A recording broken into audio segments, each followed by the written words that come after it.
Hello friends, नमस्कार। हम लेकर आए हैं एक और नई वीडियो नवीनतम सामान्य ज्ञान के साथ। इसमें आप जानने वाले हैं आज की ताज़ा तरीन लेटेस्ट करंट जीके। तो देर किस बात की, आइए शुरू करते हैं आज का ये वीडियो। ब्रिक्स श्रम मंत्री समावेशी एआई और हरित बदलाव के लिए एकजुट हुए। भारत का दृष्टिकोण प्रौद्योगिकी को सशक्तिकरण के लिए एक पुल के रूप में प्रस्तुत करता है, न कि बहिष्कार की दीवार के रूप में। हरित रोजगार और निष्पक्ष परिवर्तन वैश्विक वार्तालापों को आगे बढ़ाते हैं, जिससे जलवायु लचीलापन नया अर्थ पाता है। समतुल्य कार्य भविष्य के लिए दक्षिण के ब्लूप्रिंट के रूप में डिजिटल समावेशन और सामाजिक संवाद उभरता है। ब्रिक्स देशों द्वारा किसी को भी पीछे न छोड़ने की प्रतिबद्धता के कारण श्रमिकों के अधिकार और नवाचारों में संतुलन पाया जाता है। सहकारिता मंत्रालय ने स्विगी इंस्टाग्राम के साथ हाथ मिलाया। सहकारी समितियों को एक नए युग का बाजार मिल गया है, क्योंकि स्विगी ने अपने जैविक और डेयरी उत्पादों के लिए डिजिटल गलियारे खोले हैं। एक समर्पित सहकारी सेल्फ शहरी स्क्रीन पर बाजरा, हस्तशिल्प और ग्रामीण नवाचार को उजागर करने के लिए तैयार है।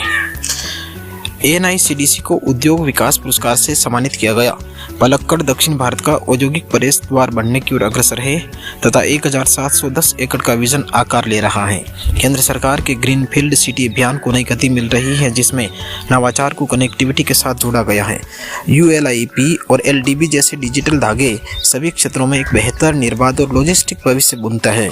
NICDC का उद्योग विकास सम्मान भारत के विनिर्माण में छलांग लगाने के में इसकी भूमिका को पुख्ता करता है।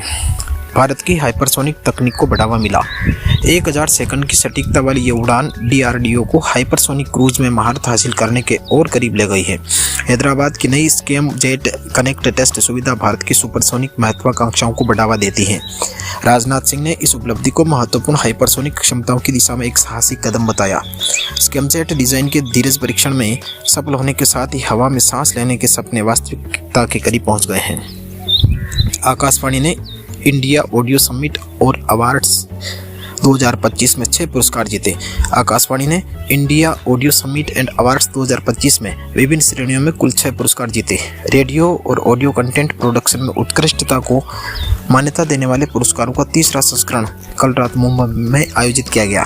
स्मृति ईरानी की नई सोच नई कहानी स्टूडियो से लेकर राष्ट्रपति भवन तक नई कहानियों को प्रतिध्वनित करती है। उड़ान ने 1,49,00,000 यात्री लाभान्वित। किफायती क्षेत्रीय हवाई यात्रा योजना उड़ान से 1,49,00,000 यात्रियों को लाभ मिला है। ये योजना अक्टूबर 2016 में शुरू की गई थी। नागर विमानन मंत्रालय ने कहा कि देश भर के 90 हवाई अड्डों को जोड़ने वाले 725 उड़ान मार्गों का संचालन किया गया। मंत्रालय ने कहा, भारत का हवाई अड्डा नेटवर्क एक दशक में 2 गुना से अधिक हो गया है, जो 2014 में 74 हवाई अड्डों से बढ़कर 2024 में 159 हवाई अड्डों तक पहुंच गया है। अश्विनी वैष्णव ने इलेक्ट्रॉनिकी घटक विनिर्माण योजना शुरू की। 1 मई को आवेदन खुलने के साथ ही डिजिटल गेटवे साहसिक निवेश और नए डिजाइन आमंत्रित करता है। विकास प्रोत्साहन अब महत्वाकांक्षा को पुरस्कार करते हैं, जो सर्जित नौकरियों और जीते गए बाजारों में सफलता को मापते हैं। शिमला समझौता क्या है? संदर्भ, भारत द्वारा सिंधु संधि से हटने के बाद पाक ने शिमला समझौते को निलंबित कर दिया। मुख्य बिंदु, इस पर 1971 के युद्ध के बाद शांति बहाल करने के लिए भारत और पाकिस्तान के बीच हस्ताक्षर किए गए थे। प्रावधान, दोनों देश तीसरे पक्ष के हस्तक्षेप के बिना द्विपक्षीय रूप से लंबित मुद्दों को हल करने के लिए सहमत हुए। 1971 के युद्ध के बाद स्थापित युद्ध विराम रेखा नियंत्रण रेखा बन गई।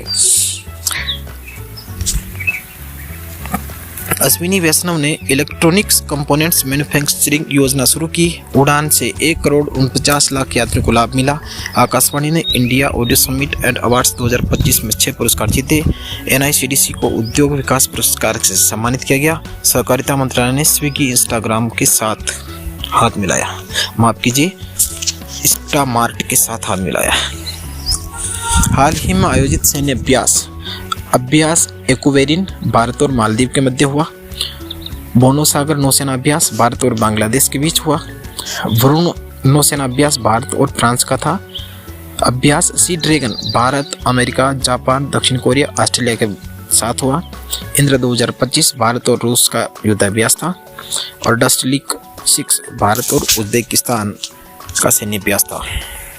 चीन ने अंतरिक्ष स्टेशन के लिए सेंजोउ 20 मिशन लॉन्च किया। चीन ने अपने तियांगयोंग अंतरिक्ष स्टेशन के लिए 3 अंतरिक्ष यात्रियों के साथ सेंजोउ 20 मिशन लॉन्च किया, जो सेंजोउ कार्यक्रम में 15वीं चालक दल वाली अंतरिक्ष उड़ान थी। मिशन को जुक्वान सैटेलाइट लॉन्च सेंटर से लॉन्ग मार्च 2F रॉकेट के जरिए सफलतापूर्वक लॉन्च किया गया। इस लॉन्च से चीन के अंतरिक्ष अन्वेषण प्रयासों को बल मिला है, क्योंकि पाकिस्तान तियांगोंग के लिए भविष्य के अंतरिक्ष मिशनों के लिए अंतरिक्ष यात्रियों का चयन कर रहा है। सामान्य लिसनर, आप हमारे लिए बेहद खास हैं। आपका फीडबैक हमें और बेहतर करने की प्रेरणा देता है। हम आपकी आलोचना का भी दिल से स्वागत करेंगे।